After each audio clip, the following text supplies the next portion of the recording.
Moi, c'est Jean-Jules Kamgué. Je viens du Cameroun et plus précisément à Bafoussam. Je suis président du conseil d'administration de l'association Colibri et coordinateur du réseau des associations de lutte contre le VIH/SIDA de la région de l'Ouest au Cameroun.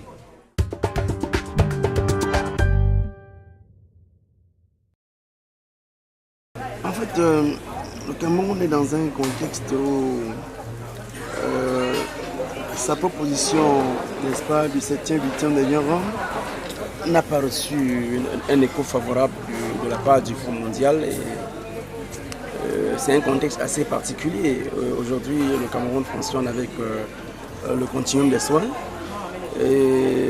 qui, à concurrence de 12 millions d'euros. Vous comprenez que de plus en plus, on aura du mal à mettre des patients sous traitement pour la simple raison qu'on n'a pas d'argent pour les mettre. Et en dehors, n'est-ce pas, de l'argent pour mettre les gens sous traitement, il faut le suivi biologique et autres. Donc c'est un contexte assez particulier et vraiment ça devient de plus en plus difficile. Il faut tout faire pour trouver des ressources pour pouvoir continuer la prise en charge des patients. Et puis cet argent-là à gagner, comment est-ce que dans la situation du Cameroun, les actions sont portées pour justement... Oui, en fait, en tant que membre du CCM camerounais, on est en train de faire un plaidoyer pour que le gouvernement puisse aussi apporter sa contribution, pour que le gouvernement puisse davantage apporter sa contribution pour compléter ce que pourra donner le Fonds mondial, pour qu'on puisse résoudre d'une manière efficace et efficiente la prise en charge des personnes vivant avec le VIH/SIDA.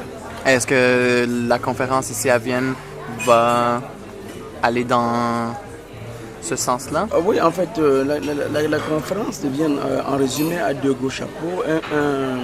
Un chapeau sur le fonds raisin pour pouvoir collecter les fonds. Et l'autre chapeau, c'est les droits humains. Parce que c'est ça le plus gros problème aujourd'hui. On est en train de travailler sur l'éradication du VIH/SIDA. Il est impérieux pour, n'est-ce pas, l'Afrique aujourd'hui de travailler sur les droits humains parce qu'il est clairement démontré aujourd'hui que l'épidémie est devenue de plus en plus concentrée dans les milieux des travailleurs de sexe et des homosexuels.